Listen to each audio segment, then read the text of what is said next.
right, let's dive in. Today we're going deep on something that's causing a lot of buzz.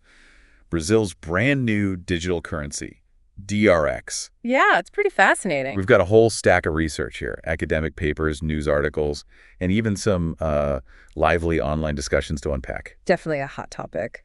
So you've probably heard the headlines, but we're going beyond that, really digging into how DRX could change the way we all handle money.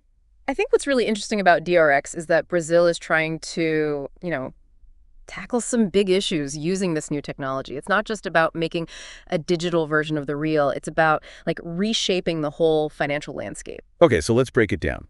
What exactly is the problem that DRX is supposed to solve? Well, one of the huge ones is financial inclusion. There's a big chunk of the Brazilian population that just doesn't have access to traditional banking. Right. DRX is aiming to change that using technology that a lot of Brazilians are already comfortable with. Mm-hmm. Think about how popular Pix has become, that instant payment system. Yeah, for sure. So building on that success, DRX is like a digital form of the Brazilian real, right? Yeah, cool. But how does it actually work? Is it like carrying cash on your phone?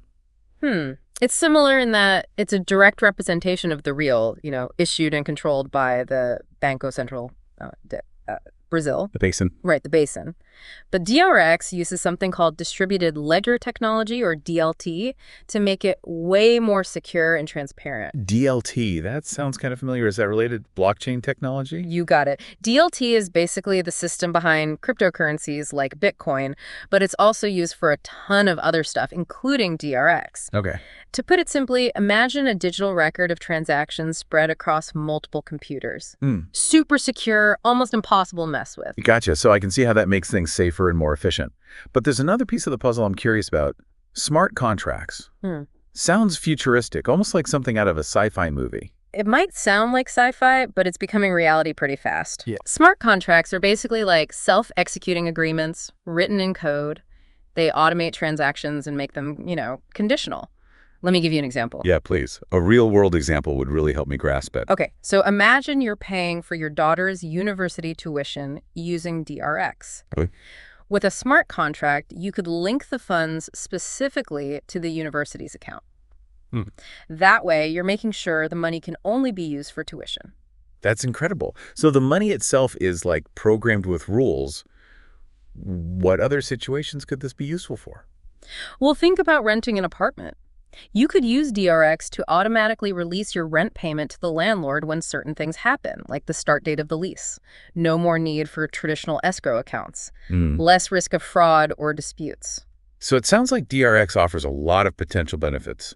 Security, efficiency, and even more control over how money is used. But haven't there also been some concerns about potential downsides? Yeah, you're right. Every innovation has its challenges. Some people are worried about the level of control the government could have with DRX, especially when it comes to how people spend their money. Imagine a scenario where there are regulations about how much meat a person can buy each month. Wow.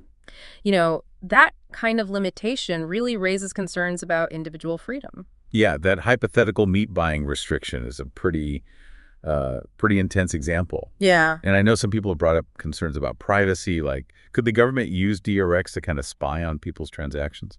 It's definitely a valid concern. With any digital system that, keeps track of transactions, there's always that possibility of misuse. Right. That's why a lot of folks are drawing comparisons between DRX and China's digital yuan, which is directly connected to their social credit system. Oh, right. The social credit system. So that's where your spending habits can actually affect your access to services, even your social standing, right? Exactly. And that level of control is it's unsettling, to say the least. For sure.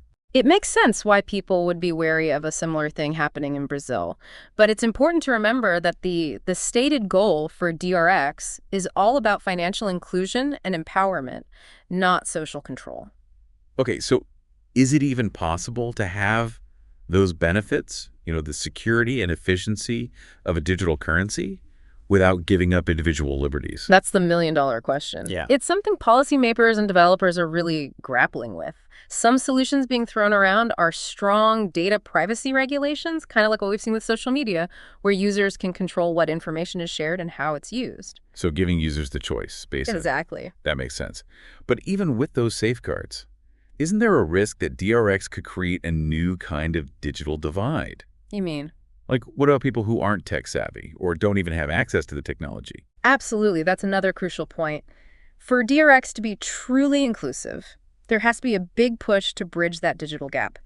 We need educational initiatives, widespread access to affordable internet, and interfaces that are easy for anyone to use. It's like we can't just assume everyone's ready to jump into this new digital world. Right, gotta be support. Okay, so we've talked about the potential downsides, but I want to go back to the exciting stuff, the possibilities that DRX opens up. Like, remember tokenization? Oh, yeah. I'm really fascinated by this idea of turning real-world assets into digital tokens. How could that work with DRX? Well, imagine a system where people could earn DRX for doing things that benefit society, like reducing their carbon footprint. Interesting. And then they could use that DRX to invest in tokenized carbon credits, directly supporting sustainability initiatives. That's a cool idea. So it's not just about spending money. It's about using it to actually make a positive impact. Precisely. And that idea could apply to all sorts of areas. Think about, like, tokenized community projects where residents could pool their DRX to fix up public spaces or support local businesses. It's like crowdfunding, but powered by digital currency. Exactly. It could really empower communities. But of course, we have to be aware of the risks, too. Right, like what? Well, imagine if essential resources like water or energy were tokenized. The people with the most DRX could end up controlling access, which would just make inequality worse. Ooh, that sounds kind of dystopian, like a sci-fi movie where the rich can buy access to basic needs. Are there ways to, prevent those scenarios? That's where regulation and ethical considerations become really important. Like any powerful technology, we need careful oversight to make sure it's used responsibly. So it's not just about letting the technology run wild, it's about shaping it to actually benefit society. Exactly. You mentioned earlier how some people are comparing DRX to China's digital yuan. What about other countries, though? What's the global reaction been like? Well, Brazil is definitely getting a lot of attention. Yeah. Many central banks and financial institutions are watching how DRX rolls out very closely, especially since it's tied to the success of PIX. I can see why they'd be interested. Yeah, it's like a potential model for other countries thinking about their own CBDCs. So is Brazil, becoming a leader in this global shift towards digital currencies? I think in many ways, yes. It's interesting to think about. The successes, the challenges, even the public pushback. It's all valuable information for the rest of the world. It's like Brazil's running this real-time experiment with the future of money. And everyone's watching. Exactly. It sounds like DRX is just one piece of a much bigger story, It's not just about Brazil, it's about a global shift in how we think about money and finance. That's exactly it. Yeah. We're moving towards a multipolar financial system. Multipolar. Yeah, where the US dollar might not be the only dominant force anymore. Other currencies and systems are emerging, and digital currencies like DRX are really speeding up that process. Wow, that raises so many questions, like, what would a multipolar world actually look like? Would we need a bunch of different digital wallets for different currencies? Would transactions become, way more complicated? It's, hard to even imagine, what a multipolar system would actually look like in practice. Yeah. Could you, paint a picture? What are some of the possible scenarios? Well, one possibility is that we start seeing these regional currency blocks emerge. Regional currency blocks, huh? Yeah, imagine a group of South American countries all using a shared digital currency. Or a similar system developing in, say, Asia or Africa. And then these blocks could interact and trade with each other, kind of challenging the dominance of the US dollar. So instead of one global reserve currency, we might have a network of interconnected currencies. Exactly. What would that mean for international trade and finance? Would it make things easier or more complicated? Well, it could definitely lead to more diverse and resilient financial flows. Well, countries would have more options for making transactions. They wouldn't be so reliant on the U.S. financial system. But there would also be new challenges.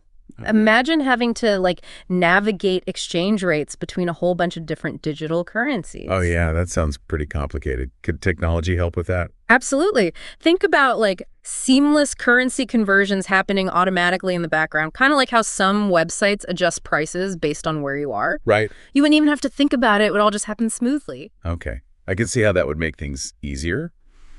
But stepping back a bit, It seems like Brazil's taking a big risk, being, kind of a pioneer in this uncharted territory. What are the biggest challenges DRX faces, trying to make it on the global stage? Well, one of the biggest hurdles is just getting widespread acceptance. Right. For DRX to really become a major player, businesses and individuals all over the world need to feel good about using it, which means building trust in Brazil's financial system and in the stability of DRX itself. So it's not just about the technology itself. It's about perception and confidence. Exactly. And another big obstacle is just the lack of clear international regulations for digital currencies. Right. It's kind of a free-for-all right now, isn't it? It really is. All that uncertainty makes it hard for businesses to operate across borders, and it can make people hesitant to embrace new forms of money. And I imagine there's some, geopolitical implications too. The U.S. has benefited a lot from the dollar being so dominant. Of course. They're probably not going to just stand by and watch that power slip away. Yeah, you're absolutely right. The U.S. is definitely keeping a close eye on DRX and other digital currencies. There could be attempts to, undermine these initiatives or pressure other countries to stick with the dollar. It sounds like there's a lot at stake here. Definitely. We're talking about a potential power struggle. So it's not just economics, it's global politics. Yeah. Wow. It feels like we're witnessing the early stages of a major shift in the global financial system. Absolutely. Exciting, but also kind of scary. It's definitely a time of great uncertainty, but also huge opportunity. Yeah. The decisions that governments, businesses, and individuals make in the next few years will really shape how this all plays out. Well, we've covered a lot of ground today, from the nuts and bolts of DRX to the possibility of a whole new global financial system. We have. And it's clear that this is a story that's still being written. And what's really fascinating is that you, our listener, you're not just watching this happen, you're a part of it. That's a great point. How will you adapt to these changes? Will you embrace new technologies like DRX? Will you become more active in shaping the future of finance? Those are questions we should all be thinking about as we, navigate this uncharted territory. Thanks for joining us for this deep dive into DRX and the future of money in Brazil. It's a journey that's just beginning, and we'll be here to explore it with you every step of the way.